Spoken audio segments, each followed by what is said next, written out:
ನಮಸ್ಕಾರ ಸ್ನೇಹಿತರೆ. ಮನೆಯಲ್ಲೇ ಪ್ರತಿದಿನ ನಾವು ಮಕ್ಕಳಿಗೆ ಕೊಡೋ ಒಂದು ಸಾಮಾನ್ಯ ಔಷಧಿ ಎಂದರೆ ಕಾಫ್ ಸಿರಪ್. ಆದರೆ ಇದೇ ಸಿರಪ್ ಕೆಲವು ಮಕ್ಕಳ ಜೀವವನ್ನೇ ಕಸಿದುಕೊಂಡಿದೆ ಎಂಬ ಸುದ್ದಿ ದೇಶವನ್ನೇ ತಲ್ಲಣಗೊಳಿಸಿದೆ. ಏನಿದು ಘಟನೆ? ಬನ್ನಿ ನೋಡೋಣ.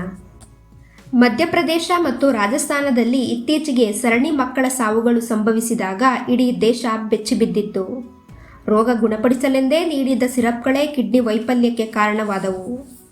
ಆರಂಭದಲ್ಲಿ ಸ್ಥಳೀಯ ಸಮಸ್ಯೆ ಎಂದು ತೋರಿದರೂ ತನಿಖೆ ಮುಂದುವರೆದಂತೆ ಇದು ಒಂದು ದೇಶವನ್ನು ತಲ್ಲಣಗೊಳಿಸಿದ ರಾಷ್ಟ್ರೀಯ ವಿಪತ್ತು ಎಂಬುದು ಸ್ಪಷ್ಟವಾಯಿತು. ಮಧ್ಯಪ್ರದೇಶದ ಚಿಂದ್ವಾರ ಮತ್ತು ರಾಜಸ್ಥಾನದ ಕೆಲವು ಜಿಲ್ಲೆಗಳಲ್ಲಿ ಅಸ್ವಸ್ಥರಾದ ಮಕ್ಕಳಿಗೆ ನೀಡಿದ ಕೋಲ್ಡ್ರೀಫ್ ಎಂಬ ಕೆಮ್ಮಿನ ಸಿರಪ್ ಈ ದುರಂತದ ಕೇಂದ್ರಬಿಂದು.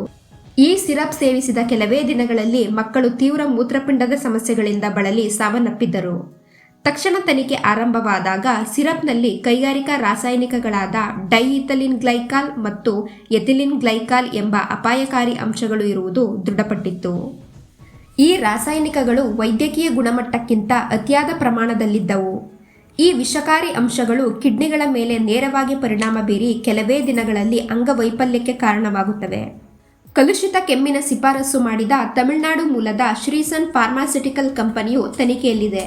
ಅಲ್ಲದೆ ನಿರ್ಲಕ್ಷ್ಯದಿಂದ ಈ ಸಿರಪ್ ಶಿಫಾರಸು ಮಾಡಿದ ವೈದ್ಯರನ್ನು ಕೂಡ ಬಂಧಿಸಲಾಗಿದೆ.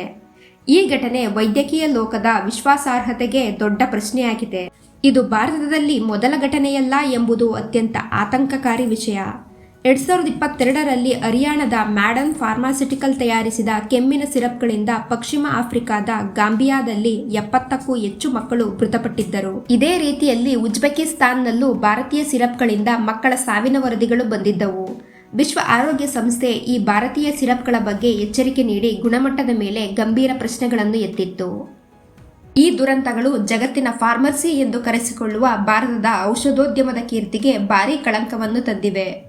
ವಿದೇಶದಲ್ಲಿ ಸಾವು ಸಂಭವಿಸಿದಾಗ ಭಾರತ ಕಠಿಣ ಕ್ರಮಗಳನ್ನು ತೆಗೆದುಕೊಳ್ಳುವ ಭರವಸೆ ನೀಡಿತ್ತು. ಆದರೂ ದೇಶದೊಳಗೆ ಅದೇ ರೀತಿ ದುರಂತ ಮತ್ತೆ ಪುನರಾವರ್ತನೆಯಾಗಿರುವುದರಿಂದ ನಮ್ಮ ಔಷಧ ನಿಯಂತ್ರಣ ವ್ಯವಸ್ಥೆಯಲ್ಲಿನ ಲೋಪಗಳನ್ನು ಸ್ಪಷ್ಟವಾಗಿ ತೋರಿಸುತ್ತದೆ. ಮಕ್ಕಳ ಸಾವಿನ ಸರಣಿ ವರದಿಗಳ ನಂತರ ಸರ್ಕಾರಗಳು ಎಚ್ಚೆತ್ತುಕೊಂಡಿವೆ. ಆರಂಭದಲ್ಲಿ ಸಿರಪ್ನಲ್ಲಿ ವಿಷಕಾರಿ ಅಂಶಗಳಿಲ್ಲ ಎಂದು ವಾದ ಮಾಡಿದ್ದ ಕೇಂದ್ರ ಸರ್ಕಾರ ನಂತರ ಪ್ರಯೋಗಾಲಯದ ವರದಿಗಳ ಆಧಾರದ ಮೇಲೆ ತನ್ನ ಹೇಳಿಕೆಯನ್ನು ಬದಲಾಯಿಸಿತು. ತಕ್ಷಣವೇ ಮಧ್ಯಪ್ರದೇಶ, ರಾಜಸ್ಥಾನ, ತಮಿಳುನಾಡು ಮತ್ತು ಕೇರಳ ಸರ್ಕಾರಗಳು ಕೋಲ್ಡ್ರೀಫ್ ಸಿರಪ್ ಮಾರಾಟವನ್ನು ನಿಷೇಧಿಸಿವೆ.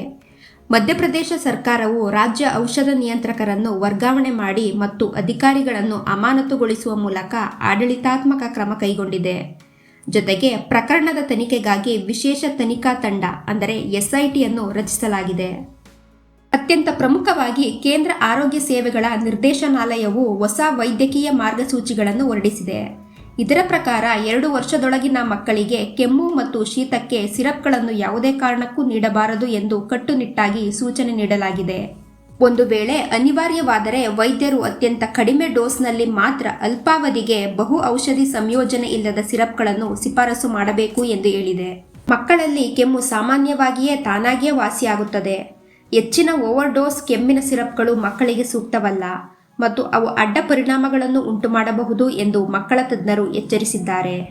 ಆದ್ದರಿಂದ ಪೋಷಕರು ಯಾವುದೇ ಕಾರಣಕ್ಕೂ ವೈದ್ಯರ ಪ್ರಿಸ್ಕ್ರಿಪ್ಷನ್ ಇಲ್ಲದೆ ಮಕ್ಕಳಿಗೆ, ವಿಶೇಷವಾಗಿ ಶಿಶುಗಳಿಗೆ ಕೆಮ್ಮಿನ ಸಿರಪ್ಗಳನ್ನು ನೀಡಬಾರದು.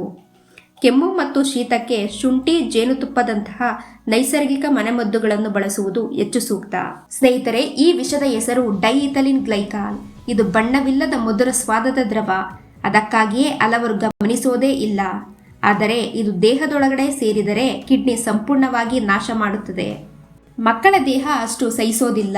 24 ಗಂಟೆಯಲ್ಲೇ ವಾಂತಿ, ನಡಿಗೆಯಲ್ಲಿ ತೊಂದರೆ, ಉಸಿರಾಟದ ತೊಂದರೆ, ಕೊನೆಗೆ ಸಾವನ್ನಪ್ಪುತ್ತಾರೆ. ಸರ್ಕಾರ ಕಟ್ಟುನಿಟ್ಟಿನ ಕ್ರಮಗಳನ್ನು ತೆಗೆದುಕೊಂಡರೂ ಪ್ರತಿ ನಾಗರಿಕನೂ ಎಚ್ಚರಿಕೆಯಿಂದಿರಬೇಕು. ವೈದ್ಯರು ಶಿಫಾರಸು ಮಾಡಿದ ಔಷಧಿಗಳ ಬ್ಯಾಚ್ ಸಂಖ್ಯೆ ಮತ್ತು ಮುಕ್ತಾಯದ ದಿನಾಂಕವನ್ನು ಪರಿಶೀಲಿಸಿ. ಔಷಧಿ ಖರೀದಿಸುವಾಗ ತಜ್ಞರನ್ನು ಸಂಪರ್ಕಿಸಿ ಮತ್ತು ಗುಣಮಟ್ಟದ ಬಗ್ಗೆ ಅನುಮಾನವಿದ್ದರೆ ತಕ್ಷಣ ಸಂಬಂಧಪಟ್ಟ ಅಧಿಕಾರಿಗಳಿಗೆ ದೂರು ನೀಡಿ. ಗುಣಮಟ್ಟದಲ್ಲಿ ರಾಜಿಯಾಗುವ ಔಷಧ ತಯಾರಿಕಾ ಘಟಕಗಳ ಮೇಲೆ ಕಠಿಣ ಕ್ರಮ ಕೈಗೊಳ್ಳುವುದು ಮತ್ತು ಕಚ್ಚಾ ವಸ್ತುಗಳನ್ನು ಮೂಲದಲ್ಲಿಯೇ ಪರಿಶೀಲನೆಯನ್ನು ಕಡ್ಡಾಯಗೊಳಿಸುವುದು ನಮ್ಮ ಸರ್ಕಾರದ ಮುಂದಿರುವ ದೊಡ್ಡ ಸವಾಲು. ಇದು ಕೇವಲ ಒಂದು ಔಷಧಿ ಕಂಪನಿಯ ತಪ್ಪಲ್ಲ, ಇದು ಸಂಪೂರ್ಣ ವ್ಯವಸ್ಥೆಯ ಎಚ್ಚರಿಕೆ ಗಂಟೆ. ನಮ್ಮ ಸರ್ಕಾರ, ನಿಯಂತ್ರಣ ಮಂಡಳಿ, ತಯಾರಿಕರು, ವೈದ್ಯರು ಎಲ್ಲರೂ ಇದಕ್ಕೆ ಜವಾಬ್ದಾರರೇ. ಸ್ನೇಹಿತರೆ, ಇವತ್ತಿನ ಈ ವಿಷಯ ನಿಮಗೆ ಇಷ್ಟ ಆಗಿದ್ದರೆ ವಿಡಿಯೋಗೆ ಲೈಕ್ ಮಾಡಿ, ಶೇರ್ ಮಾಡಿ. ಇನ್ನಷ್ಟು ಹೊಸ ವಿಷಯ ತಿಳಿಯಲು ನಮ್ಮ ಚಾನಲ್ ಅನ್ನು ಸಬ್ಸ್ಕ್ರೈಬ್ ಮಾಡಿ. ಮತ್ತೊಮ್ಮೆ ಹೊಸ ವಿಷಯದೊಂದಿಗೆ ಭೇಟಿಯಾಗೋಣ. ಧನ್ಯವಾದಗಳು.